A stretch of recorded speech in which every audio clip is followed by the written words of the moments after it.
Okay, I think we're live. I believe we're live. We are live. So I'm just gonna wait for people to join the stream. We better be live. Yes, we are live. Yes. Okay, that was me checking my own audio. Anyway, Berea, how's it going? Okay, so if you are watching on if you see this post on the OHanlon Select page, there's a link in it seems like everybody's getting it. There's a link in the description of the post on the OHanlon Select page that if you click that link, it will bring you to the live stream on YouTube, and I can make sure to see your comments. Berea, how's it going? Amber, Elizabeth, Joseph, Gina, Kara, Virginia. Look at this. You guys are getting so quick at this. Susan, you are watching on the OHanlon Select page. If that's all you can do, that's cool. That's fine. But if you can, click the link in the description of the post so you can go watch on YouTube. I know sometimes people have trouble commenting on YouTube, so if you prefer to watch it on the OHanlon Select page, that's fine. Awesome.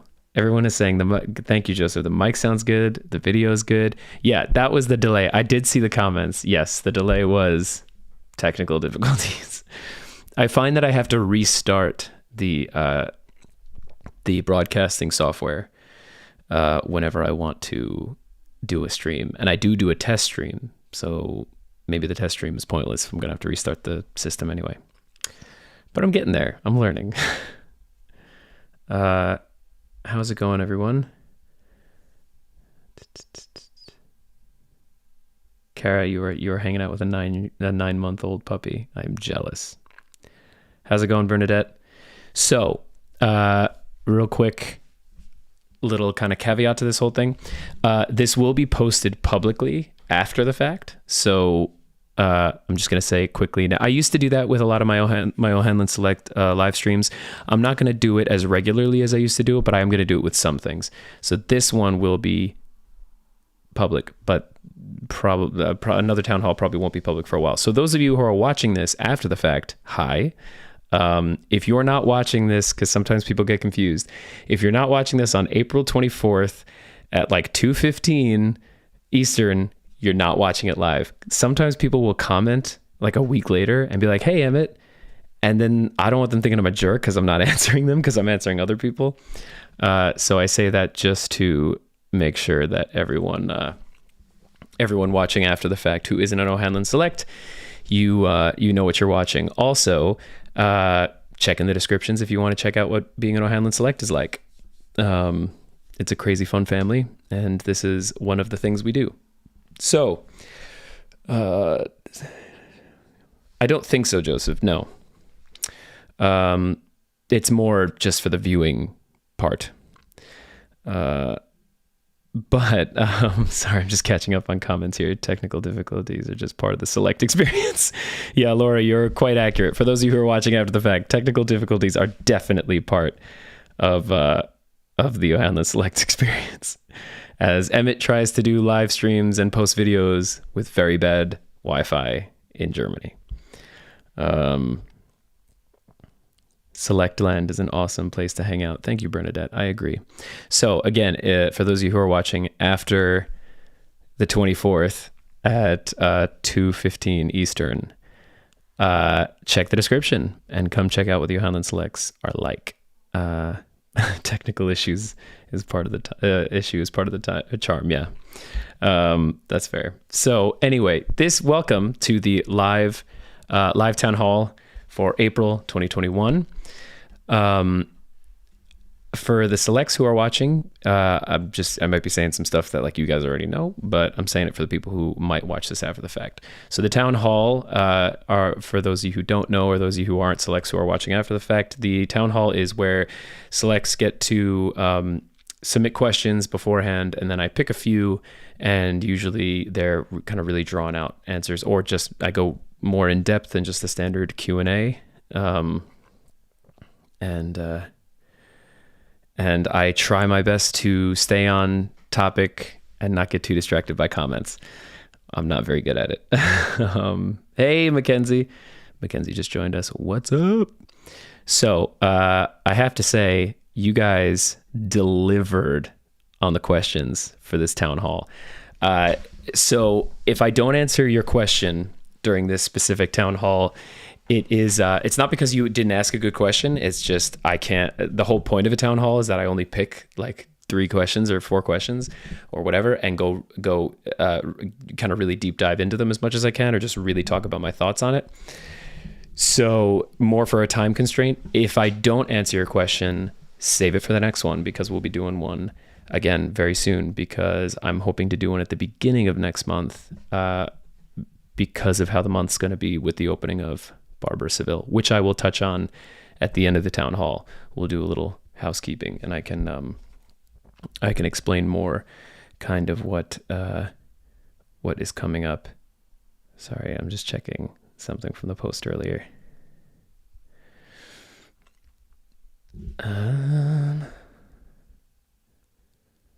Okay. Sorry, I have to queue all this stuff up so I can check out the questions. How are we doing on the live stream? Everything looks smooth. Everything looks like it's going well. If anyone is having any issues, let me know, because I want to make sure everybody can, participate. So, anyway, earlier today, all of you know this, but earlier today, I posted out a good morning kind of live stream, which I think Laura F, you were up for at like 4 a.m. because you have a crazy schedule. So thanks for keeping me company in the morning. I'm gonna try and do that moving forward. I'd really like to be able to stream in the morning, even if no one is watching, just because I like the idea of you guys waking up to a message from me. So that's gonna be kind of the tentative plan. At least on the mornings I can do it. So live stream's good. Okay, thank you, Gina. Sound and picture good. Thanks, Laura. Okay, awesome. Anyway, so without further ado, we are going to jump into the town hall. So I decided to kind of go with the theme for this town hall based on the questions that were asked. So again, if your question isn't answered, it might also, not only because of time, but it might also be because it doesn't kind of fit as neatly into this theme. And there were some questions that may fit into this theme, but I kind of want to save for maybe a video. So I may have liked your question so much that I want to make like an Emmett's thoughts about it, which for those of you who are watching who after the fact who aren't selects, Emmett's thoughts, I promise I'll stop doing this. Emmett's thoughts is basically what it sounds like. I make a video of a requested topic from my OHanlon Selects, and I talk about the topic of my thoughts and kind of try and shoot it in like a vloggy type format. Anyway, so the first question is from Elizabeth. Elizabeth Rogers, one of our coveted vlog producers. Thank you, Elizabeth, for being so generous to what I do. The question is, Elizabeth writes, I have noticed that some American opera singers are living in Germany and other European countries. Is this something you would ever consider? And do you think they live abroad to be closer to work opportunities? This is a very good question. Well, 2 questions, but this is a very, very, very good question because it's kind of multi-pronged. And the reason I wanted to start with this question is I can kind of talk about the opera industry at large in a lot of ways because of how applicable this question is, and also answer the question. So the basic answer is yes. The basic answer, well, okay, so the first part of the answer is no. I don't think I would ever consider doing this as far as relocating permanently. I have been remarkably lucky in my career. I've been able to travel around the world and perform a lot for somebody my age. And I've gotten very lucky at those places, like here with this place, where it was the owners of this place are 2 people who support the opera, and they just took a shine to me. They like me a lot, so this place has always been available anytime I come to Dusseldorf.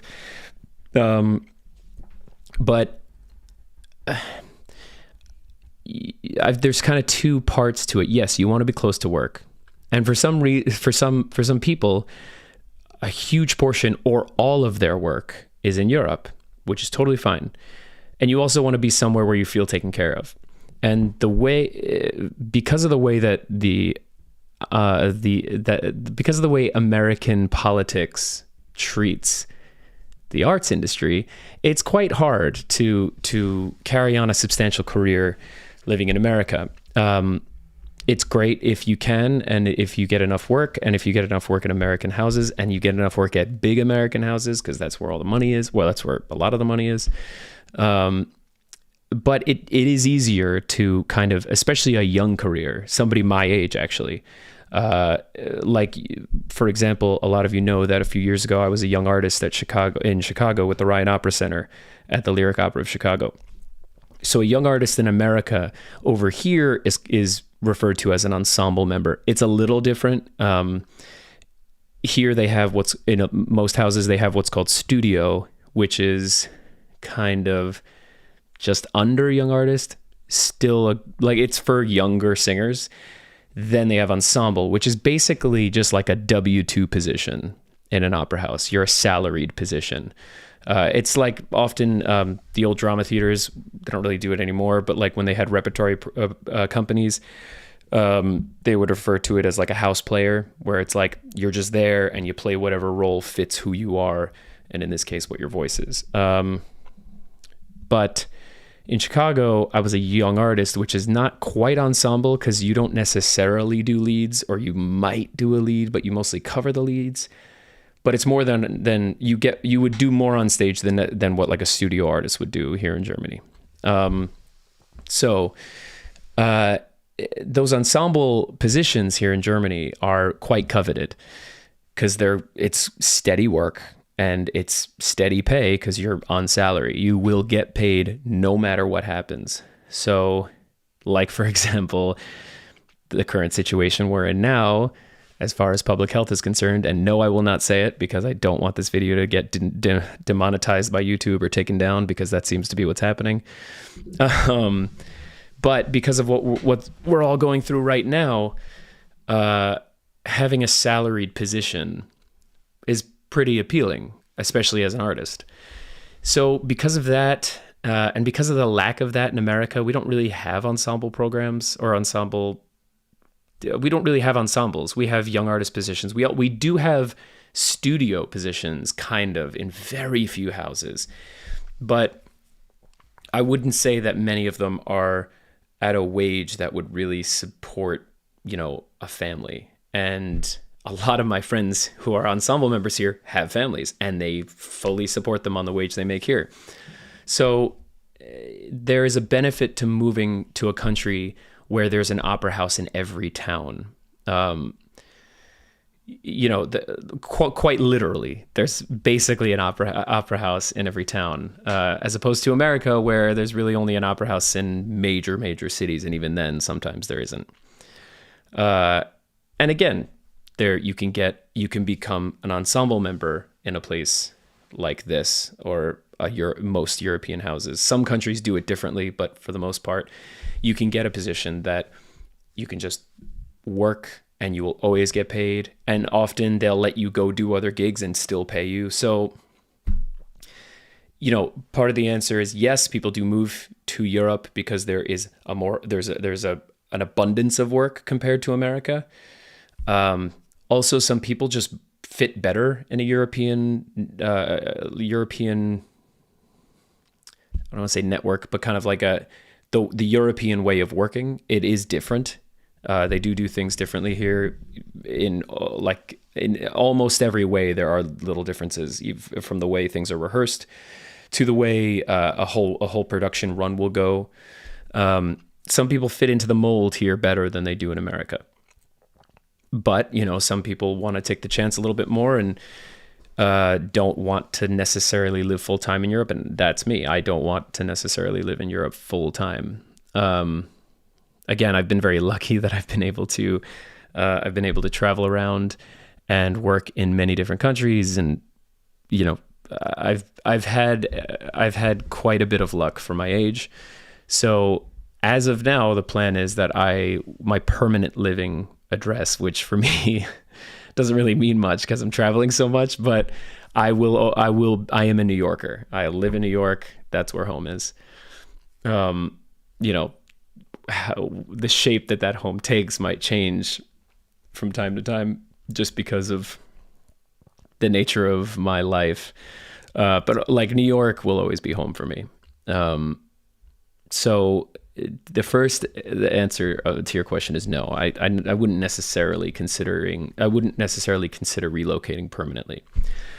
Again, though, like I haven't had to really consider it, even with offers of possible ensemble gigs or ensemble contracts. Even with that, I wouldn't necessarily have to relocate. But I've just been very lucky. So I do get it when singers do it. And I have friends who have relocated to Germany and have had great situations. I mean, have been able to start families, have been able to put money aside and put into savings. And, so there are a lot of benefits to it. But there are also benefits to the other way of staying in America and just guest artists everywhere. And, hopefully you get your chance at a big house and things go well and you kind of create that career, like a guesting at big houses career, which is the ideal, at least in my opinion. And, part of the reason why I wanted to pick this question, Elizabeth, such a good question, is that there is kind of a lack of financial foundation or financial infrastructure in America for the arts to flourish like they do in European countries. And I've talked about this with the Selects ad nauseum. I'm sure you guys are sick of it at this point because I have gone on some big rants about this. It's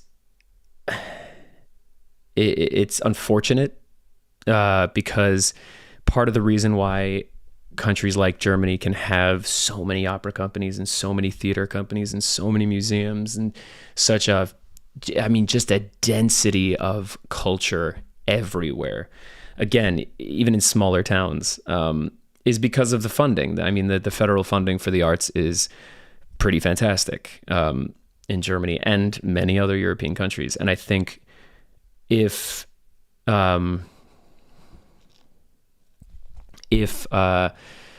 I'm just trying to pick my words correctly. If the American political culture was a little bit more enlightened when it comes to the arts and could see a bit more clearly the connection between a society's success and the attention that is paid to the arts. And of course I'm biased, but I feel, as somebody who enjoys history and enjoys being informed, that if you objectively look at history, world history, in fact, not just U.S. history, but world history, there is a clear connection between the support of the arts and the flourishing of a society. I mean, there have been studies done on this, so it's not. I'm not making it up, but. That I think, unfortunately, that's kind of a huge part, not the only reason, but a huge reason, one of the biggest reasons, a very, very big reason why artists do have to leave America in a lot of instances, because there's just no work. There is work if you're very lucky. And thankfully, I have been remarkably lucky thus far in my career. But, and actually one of the Selects brings up a good point. The UK is actually not doing so hot when it comes to supporting the arts. They're not quite as bad as the US when you talk about per capita, but you're right. Berea brought up a good point. The UK is kind of following suit with the US. And obviously, again, I can identify my own bias, but I think when you look at the per capita spending on the arts in America versus the other things that get money and get a disgusting amount of money, sums of money that I literally, like as a normal person, I could not even comprehend, versus the minuscule amount of money and support that is given to the arts. I think you kind of can at least objectively say, okay, like surely we could do better. But yeah, so that's kind of in a not so nutshell. That's where I'm at with that question. Thank you, Elizabeth. That was a fantastic question. Actually, Elizabeth is sharing some thoughts. Thank you for answering my question. And I agree, the U.S. could do leads to another question. Educating people on the importance of art it's a perfect next step to that question. Elizabeth just mentioned it leads to another question: how to educate people on the importance that art has in life and society. And honestly, I don't necessarily know the answer to that question. I think if there was more attention paid on the arts on a federal and state level politically, like actually if representatives, were a bit more enlightened themselves about the importance of the arts, and it's not, the arts, it's not window dressing. It's a fundamental necessity for a thriving society. I think if it started there, and it's not just a money question, it's funding, it's also education, like you brought up, Elizabeth, because there's a great meme that I often see that goes around that it's the top is, I think it's the New York Philharmonic. It's kind of a divided meme basically. And it's the New York Philharmonic. And it said, if you want this, and the bottom one is like a middle school band room or orchestra room with kids, with their instruments. And it said, if you want this, you have to fund this. And it's not just the arts at large that don't get any, that really don't get much of any support. It's also the arts education that kind of falls by the wayside and is looked at as a luxury. It's looked at as an optional extracurricular activity, and it's not, in my opinion.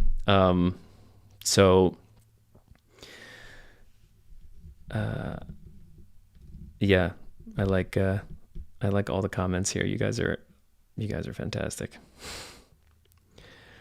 And yeah, it's not about getting political. That's a great point, Mackenzie. It's not about like this side says this side says this. Honestly, the arts are kind of ignored by everyone in US politics. It's not about like one side this, one side. If you look at the art spending for the last 40 years, it's been embarrassing. So it's really not a partisan thing. It's genuinely a societal thing. I think like you guys, somebody brought up, lack of education and lack of enlightenment leads people to kind of forget about it, and yeah, Mary brings up a great point. When it comes to cutting things in school budgets, the arts, music, art, drama are the first to go. Often they are. And actually, when I was in high school, there was a budgetary issue, I guess, which is hard for me to believe based on where I grew up and the high school I went to, but they said there was. And the first question was, well, we got to take from the arts. Now, I was lucky enough, because of my parents, I was lucky enough to go to a high school that was known for the arts, specifically theater. But really all of the arts at the school were kind of well known in the, I guess that level of education, in that community. Like we won awards every year for our plays and our musicals, and the choir won a bunch of awards, the marching band, the orchestra, like everything was top notch. But when it came time to talk about cutting budgets, nobody talked about lacrosse and football, because I grew up in Manhasset and lacrosse and football are pretty important. But it's nothing against the school. I think Mary, you bring up a good point. It's kind of everywhere is like that. It's kind of universal in that way.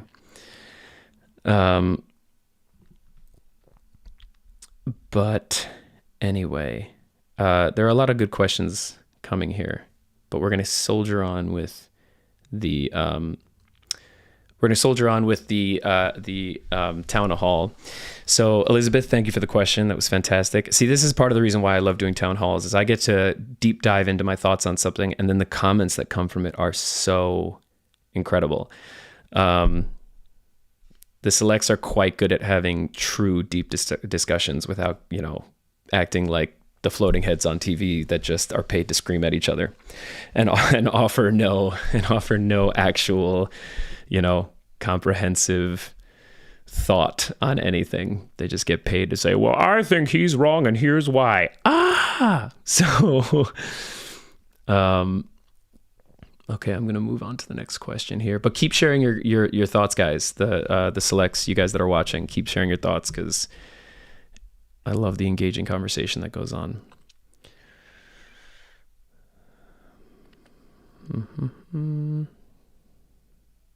Sorry. Now this is that thing where I can't talk and read at the same time, and I'm getting like too invested in the comments.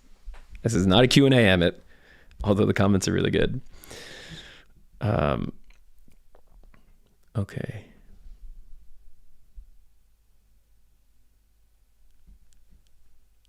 One second. Okay, so this is kind of a longer question, but so this is from Laura T. Great question. It's a bit of a long one, but I'm gonna read it and then we're gonna go through it. So, and Laura, I don't mean that in a disparaging way. It's a great question. So, Laura's question. The thing that fascinates me most about live performance is that the cast's ability to be, or at least seem, completely in the moment for the whole performance, and the high level of teamwork and trust necessitated by the pacing. Great point. Does being/seeming in the moment come naturally to you, or are the tricks you've learned to get there when you're not feeling it? Or are there tricks to get there when you're not feeling it? That's one part.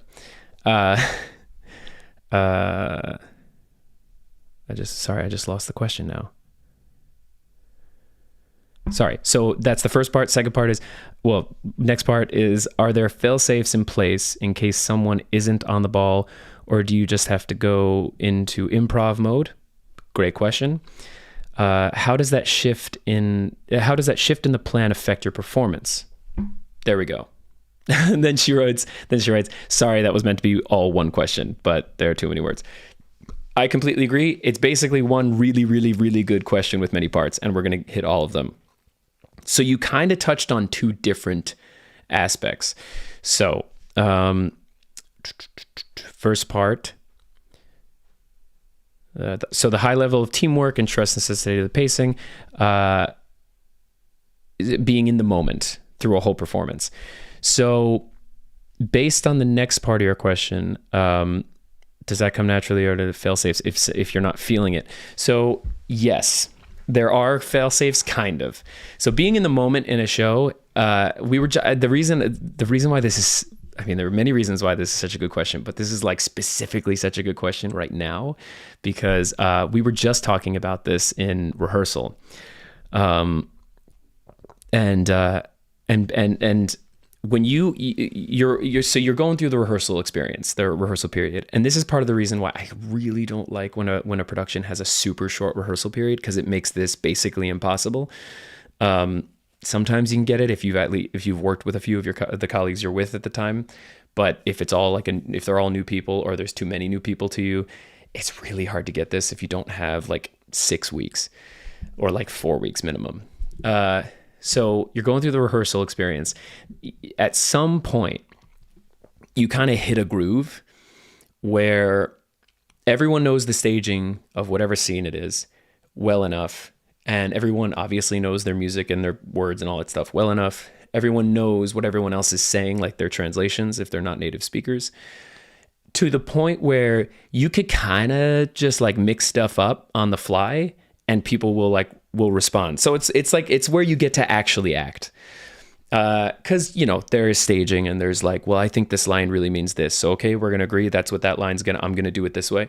But then in the moment, maybe you feel, I think it's feeling like this today. And like when you can do that and you can deliver things a little differently and like the maestro's with you, your colleagues are with you, the orchestra's right there, like everyone's in that groove. It's like jazz. Like it's like, I mean, one of the one show, and this is the reason why it's kind of it's interesting you bring this up. It's coincidental because it was like 2 days ago.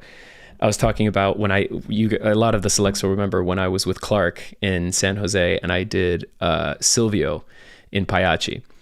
So it was me, it was Clark, who I had known already, and who through that experience, and I've got very, very close to, he's one of my best friends. And the conductor was actually a guy I went to Juilliard with. He was in my year at Juilliard, so he's my age. And like we were hanging out at orientation at Juilliard. Like that, like the first day I was there, I made friends with him.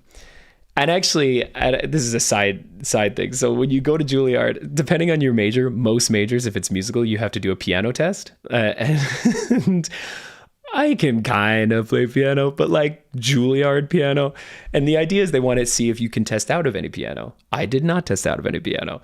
But I went right after this guy. His name's Christian Reif. He is one of the greatest period conductors, I've ever worked with.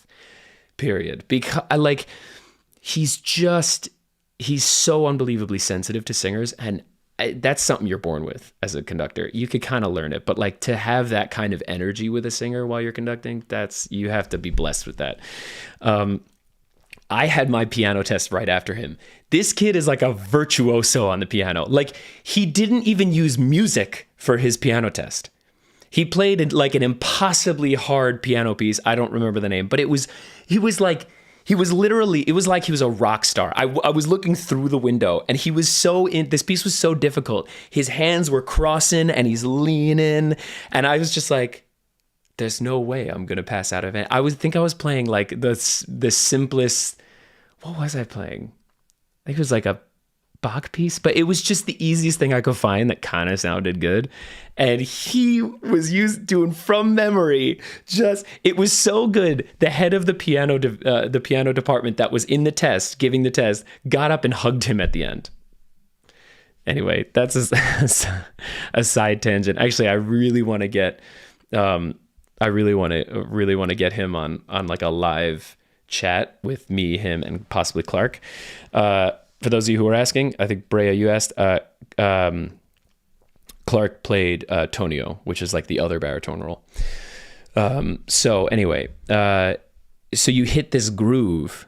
This is all to say that during Pagliacci, because Christian was there with us from day one, and I think we had 2 months of rehearsal, but then we had like 3 months of shows because it was over a Christmas break. It was over a holiday break. I think it was Christmas, I believe. And so like we were all just so in tune. And there are so many moments from those performances that I will literally never forget. I mean, like specifically, Silvio sings the Ne da Silvio duet, but often baritones use that as an aria. They like cut it up to be an aria. And during this one part of the aria, it's this super, super romantic sounding, drawn out, floated, like like the most Italian stuff you could ever imagine. But this orchestra's playing, it feels very suspended, like you're floating, and it works with the scene. And I remember there was one night that I was just feeling it, and I decided I really wanted to milk this one note. And I remember I was looking, like Christian was there and I'm looking off this way, and as I was coming up to the note, I kind of looked at him and he had this huge smile on his face, and he was like, yeah, I know it's coming, I know what you're gonna do. And he just that is the closest to like improv I think I've ever gotten in opera. I mean, it was we were just like mind meld a la Star Trek. Like we were literally on the same wavelength. Now, that's something that can just happen, and it's not just with conductors. It can happen with your colleagues. It's you get to this point where like you know the staging, you know your music, you know the blah blah blah, to the point where like now you start to have fun with it. So this is why we're doing a town hall. The long answer to that first part. there are fail safes because it's not at all about like the structure part of what you learned in rehearsal. Rehearsal is there to get everybody on the same page, basically, and to like pick out those really specific moments that the director wants that magic, like that line, make sure it's, you're really the intention. But like everything else, there's kind of a natural flow that starts. And yes, you have to be in it mentally for that to happen. And just like with any other job, there are nights when like you're just like, I just have nothing left, like you're just smoked. And part of being a professional is being able to turn it on.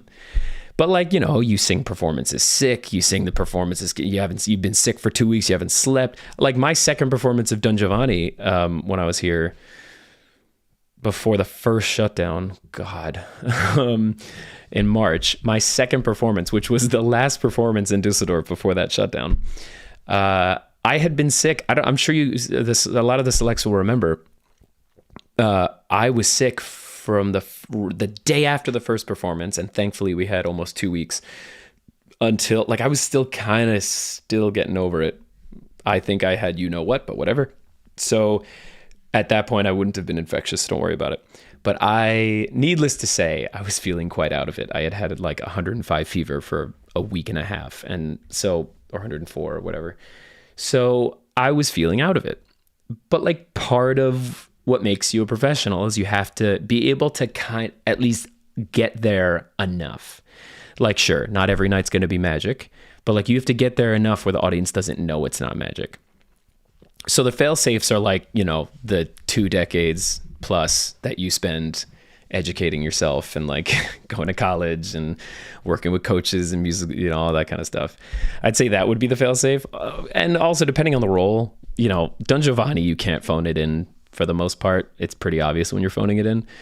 But, there are other lead roles where like you're not really on stage that much. Like, for example, the tenor role in that Don Ottavio. He's only on stage a few times. He's some hard stuff to sing. But if you had to phone it in, if you had to just kind of get through it because you were feeling like garbage, you could. So it's kind of a situation related thing. Does it come naturally? Sorry, I'm reviewing the question. Does it come naturally? Are there tricks when you're not feeling it? Establish that. Are there fail safes in case somebody drops the ball? Or do you go into improv mode? So I think that question seems to be a bit more geared towards like if somebody is so out of it that they like totally screw up the staging, like totally screw up, the literal scene is like totally smoked because somebody's so out of it that like, they were supposed to do something that was incredibly important and they didn't.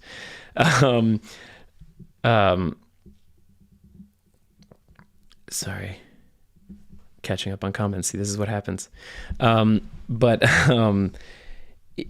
Yes, in those moments, you go into kind of improv mode. If somebody forgets to do something that's really important, you just have to kind of figure out how to make it work and then get the hell out of there. So if somebody like forgets to open a door that was supposed to be opened, and if that door's not open, then the next scene is screwed. You got to figure out a way to like, this is supposed to happen, and open the door for the, or, something like that. Like you do kind of have to get into that. It's one of those, like, it's part of being a professional. Like you got to just make it work. Like people are going to screw up and you just got to figure it out. So yeah, you just got to make it work. But that's, I guess, part of the reason why you go to school and part of what you learn and part of what makes you a professional. Anyway, this was such a good question, Laura. Not just because it's, I think informative, but it's also because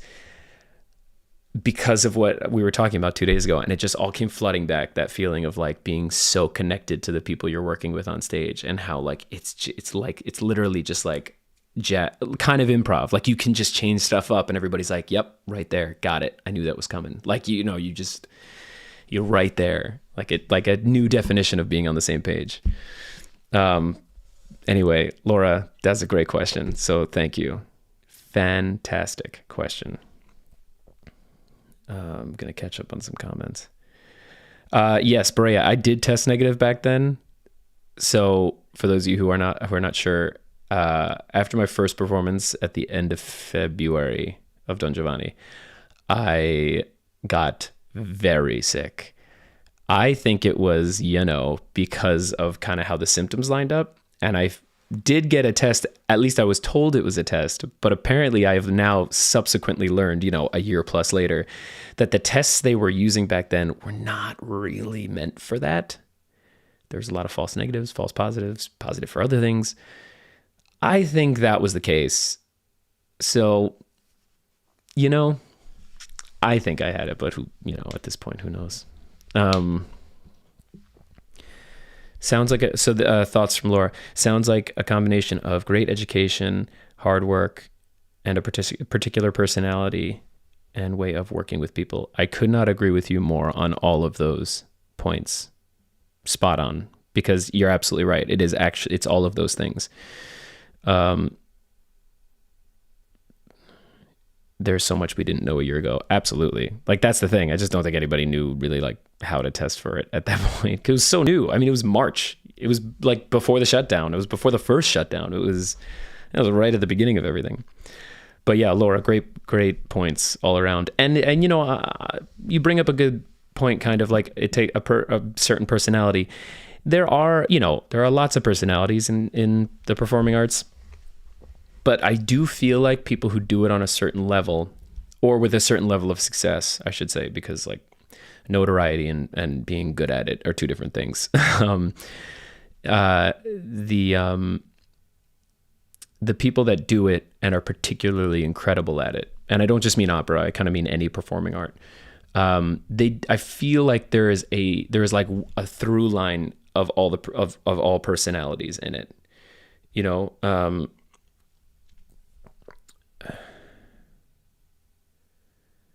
Sorry, I'm reading comments. This is what happens. I feel like there's kind of a through line with all the personalities where, yes, we're all like, I mean, I could work with people who are the opposite of who I am as a person, but there's like a thing, it's like whatever that thing is that made them want to be a singer or a performer. It's like that thing kind of unites everybody. And it's not just the person on the stage, it's the people on the other side of the table, like the director and maestro and all that stuff. Like everybody who wanted to create that art, there's like something there that, like, even though in every other way you're completely the opposite, when you're there doing the work, everybody just can like link up on that thing,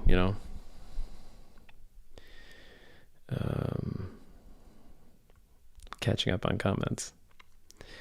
Anyway, so Laura, props. That was a great question. I love the comments. I'm scrolling back. I love the conversation going on.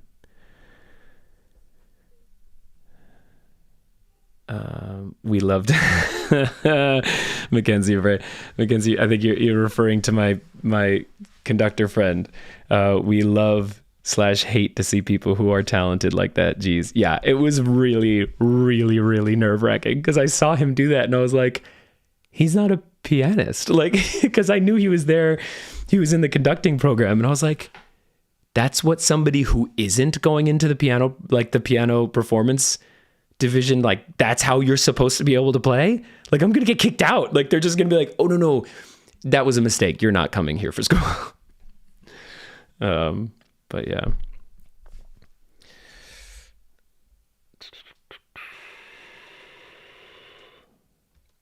yeah, Mackenzie, another great point. The little I've worked in theater, there's a bit of every possible combination of personality traits. I agree that the best of them all have that link. Yeah, honestly, like the people who are particularly good at the craft, whether it's performing, acting, singing, directing, any of that, they all have whatever that thing is that like brings them to that world.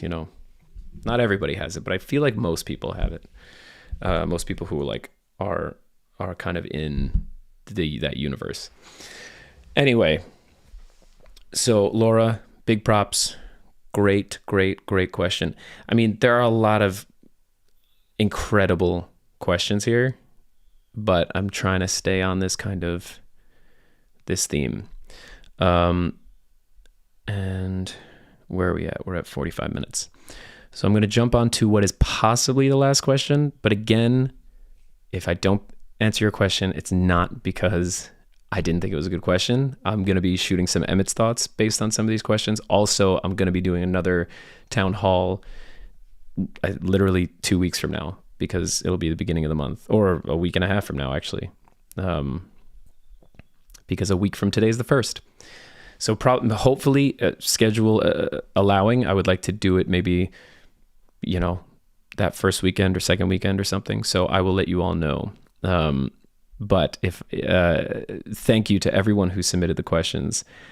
They're all great. And yes, Gina, see, I agree. These are great questions. I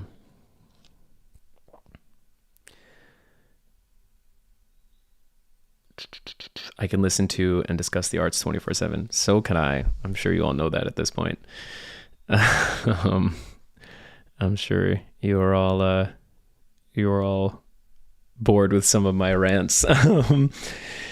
So the probably last question. Actually, before I get on to the last question, again, for those of you who are watching after the fact, if you are not watching on April 24th at what would be 3 o'clock or 3 minutes to 3 Eastern, you are not watching live. So if you're commenting, I'm not ignoring you, I promise. It's just because you are not watching it live. And if you are not watching it live, then you are probably not an OHanlon Select.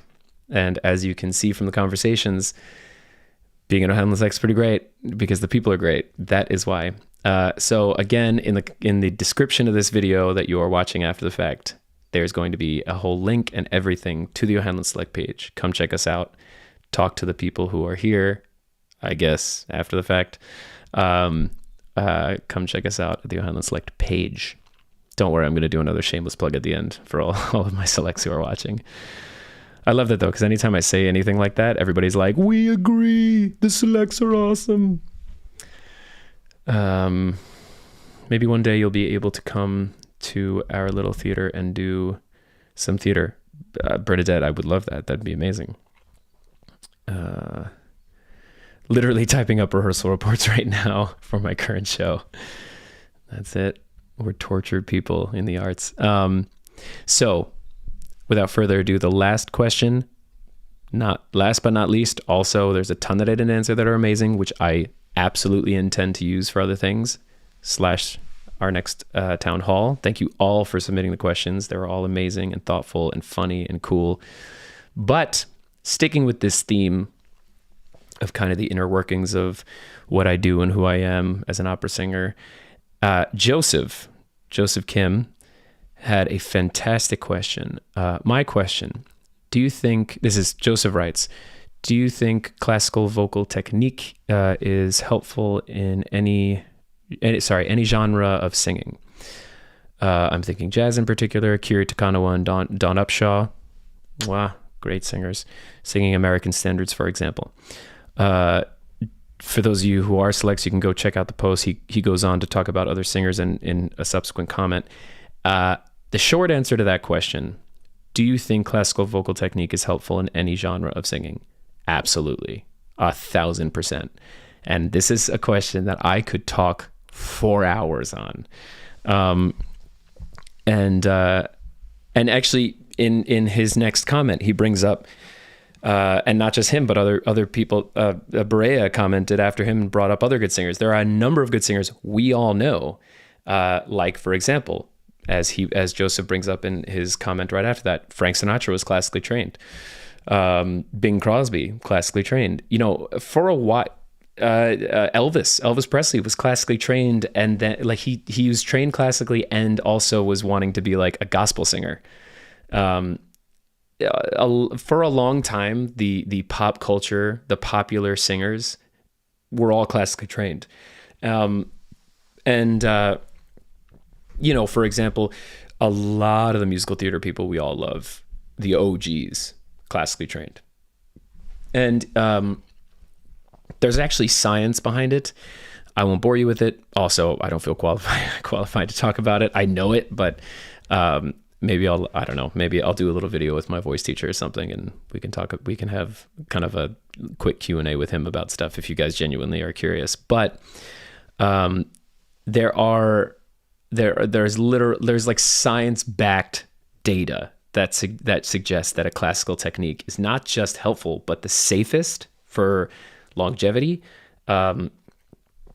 And I mean, there are many singers. I'm not going to talk about them because this is going to be public. This is not going to be a private chat for the OHanlon Selects. So there are many singers who are currently famous who have had serious vocal problems, like ruptures, like when your vocal cords literally like explode. Well, not really, but a blood vessel ruptures in your vocal cords. I'm not going to say any names, but I'm sure you guys know how to use Google. When that happens, that is from vocal abuse. That's not from anything else. There are very rare cases where if somebody has extenuating health circumstances, it can cause stuff like that. Some people can be more susceptible to it, but a large majority of the time, it's because of singing technique and the abuse you're putting your voice through. For example, and there is a healthy way of doing this, so keep that in mind if you are somebody who is in musical theater or you like musical theater. Belting, if done wrong, can ruin your career, because if done wrong, it's shouting on pitch. So I know that's kind of ruffles some feathers sometimes, but it's true. I like listening to belters. There are a lot of belters I really like who do it really healthily. So that's why I say that, because there are plenty of musical theater professionals and stars that belt healthily. There are pop singers who don't sound classical but sing with a classical technique. So maybe it's not as healthy as a full-on classical technique, but they're healthier, or as healthy as they possibly can be while singing like that. Another great example of the three tenors. Berea brings up Domingo. Pavarotti did it too. There's a bunch of classical singers who did a lot of that crossover, the "Be My Love," da, da, da, da, da. Granted, that's kind of more classical crossover, but another perfect example is our dear friend Emmett O'Hanlon. He's also fantastic at diversifying his voice. In my mind, sorry, I haven't been watching the comments. Yeah. Sorry, Berea. Mick Jagger as an example. Vocal cords like mincemeat. Yeah, listen, it's really hard to sing like classic rock and not ruin your voice. I mean, but listen, if you're somebody who's going into a genre and you're, Mick Jagger, he was kind of a freak. Like he was a performer. He wasn't really like a vocalist.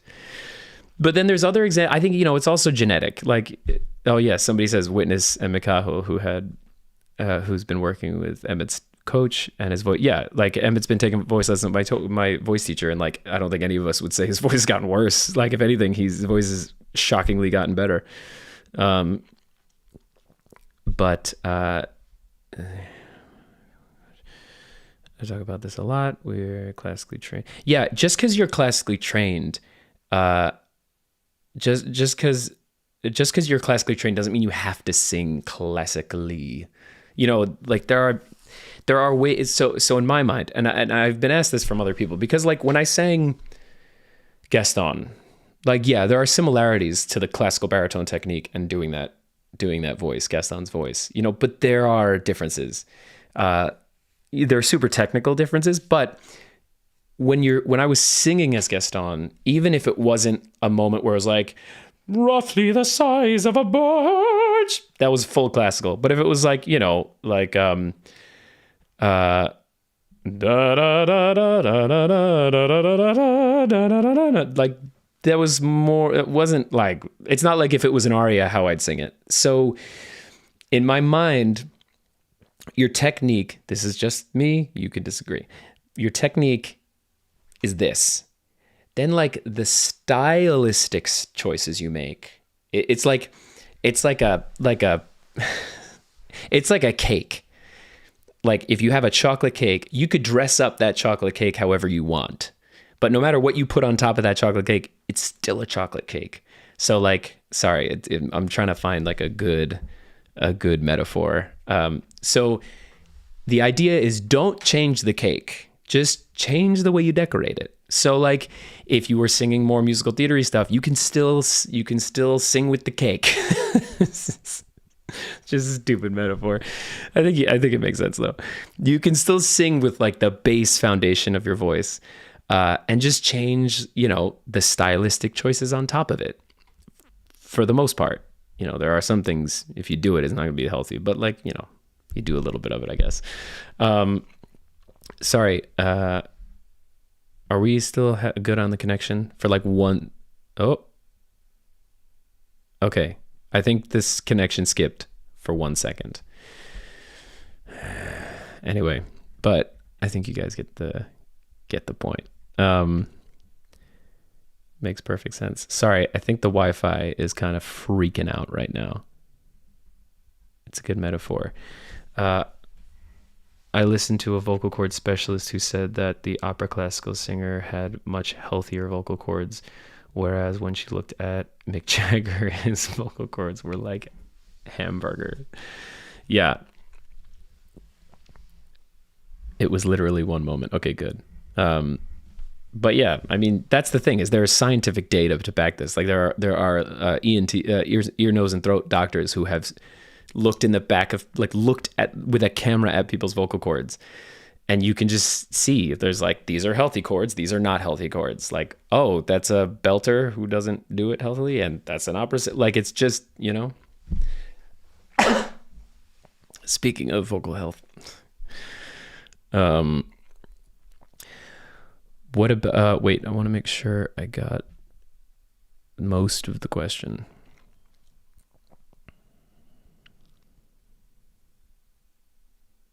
Yeah, Joseph, you make a really good point, not only in your question, but your subsequent comments. For the most part, like everything about the classical technique, from not just like how you phonate and support, but like the actual breathing technique of it all, is just good across the board. And it can be applicable to any genre, I guess, is what I'm saying.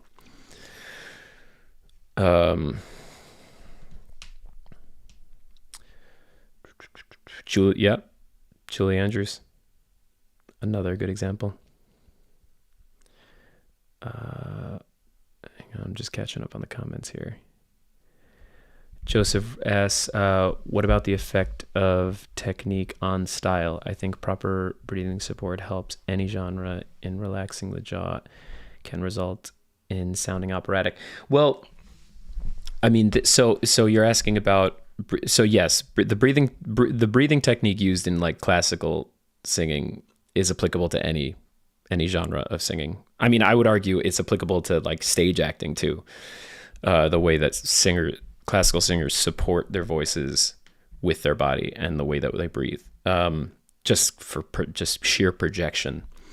Now, the operatic sound, it's not necessarily only due to relaxing the jaw. Relaxing your jaw is more, this is going to be super technical and boring for some of you, and I'm sorry, but I'm going to answer it. The operatic sound, like you relax your jaw mainly because you're trying to stretch the pharynx, which is back here. You're trying to stretch your pharynx depending on what part of the voice you're in.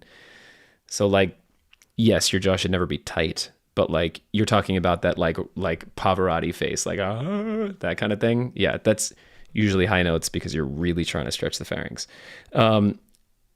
But yeah, it's more of a resonating thing, that the opera sound. But I do get your point. But you don't. That's my point. Is like I could sing classical crossover with a relaxed jaw and not necessarily sound like I was singing an opera aria.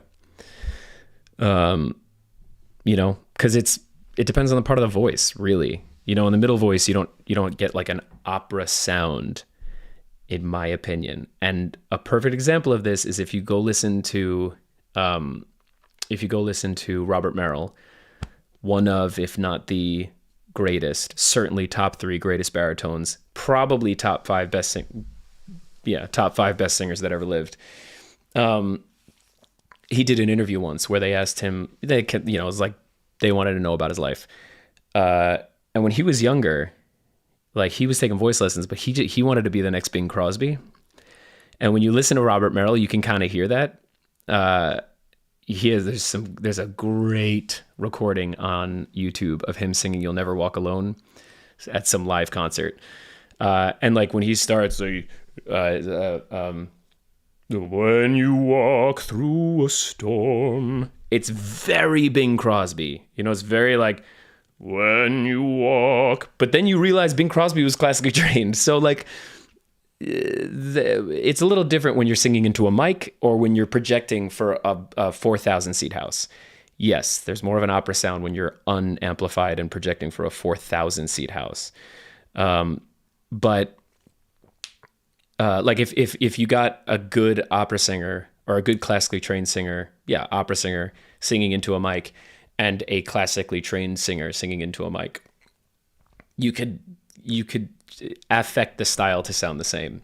It's, different use cases.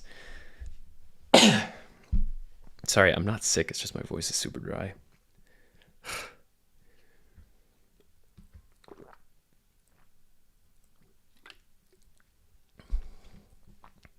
Yeah, high jaw relaxation for high notes, for sure. Sorry, this is like, I don't mean to be giving a voice lesson, but like just sharing my thoughts on like the application of classical technique with other genres. Actually, this would be a great conversation to have like Clark and Emmett Cahill and like me and Emmett's voice teacher on. So maybe we'll do like a little group chat about singing.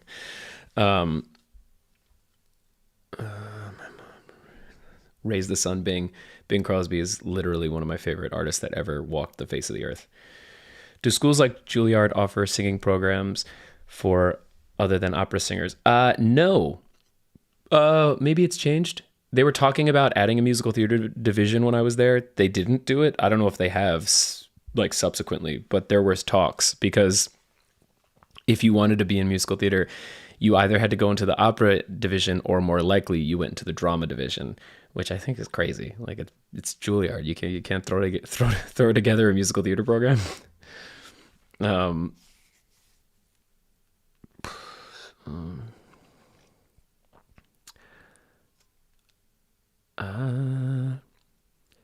Everyone just quick. Kara's got to get out of here because her phone's going to die. Kara, thank you for joining us. Sorry, I'm catching up. Love Bing Crosby. I need it.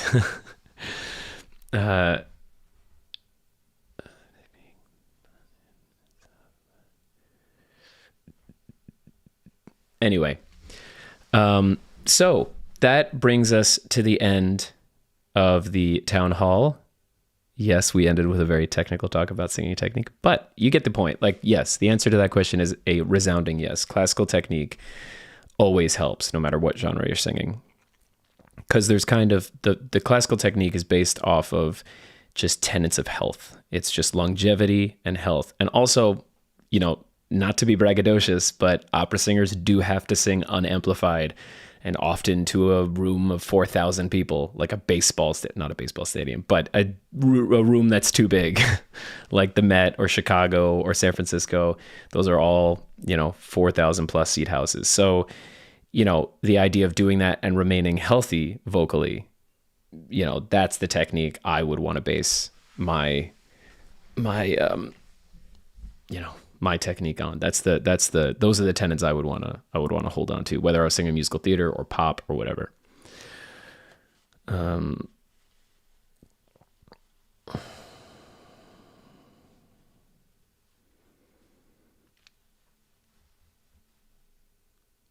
Thanks, Joseph. That's very nice of you.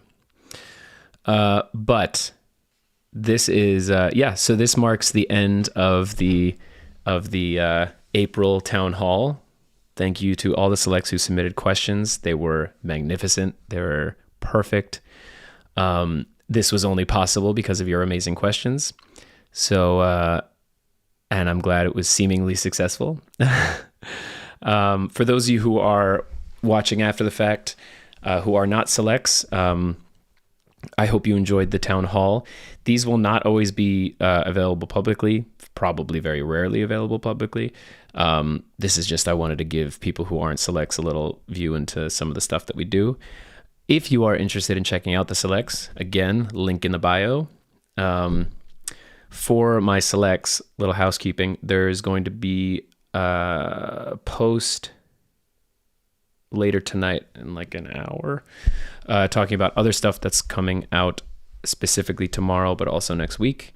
I'm going to try again, like I said last time, I'm going to try and stick these longer live events, like live Q&As, live town halls, all that kind of stuff on the weekends, because I tend to have more time on the weekends off from rehearsal. And also I feel like, people who are having to go into work, I know that's only a few of us, but people who are having to go into work would be able to catch them. So those will all be posted about, but there are things coming out tomorrow. And this week too, during the week, there's some behind the scenes stuff, I believe, for the VIPs. There are some behind the scenes stuff of rehearsals and little sneaky clips of me singing during rehearsals that nobody can know about. I'm glad this is going to be public, but, and many, many, many, many other things. So, thank you guys for checking it out. I'm glad you guys enjoyed the town hall. Again, for those of you who are watching after the fact, this was the April town hall for the OHanlon Selects. Come check us out. Come join the family. Come connect. Come chat with people. And to all of my OHanlon Selects, I will see you tomorrow, actually, for some more stuff coming out. But a little reminder, go check out the community page like I posted earlier today. Bunch of really cool stuff coming up from a bunch of our selects. So check that out, and I will see you all tomorrow. And if you're watching after the fact, I will not see you tomorrow, but hopefully we will see you in the OHanlon Select family after you're done watching this. So again, thank you all so much for watching, and I will see you later. I have to wait like 2 seconds before I end it though, because there's a delay. And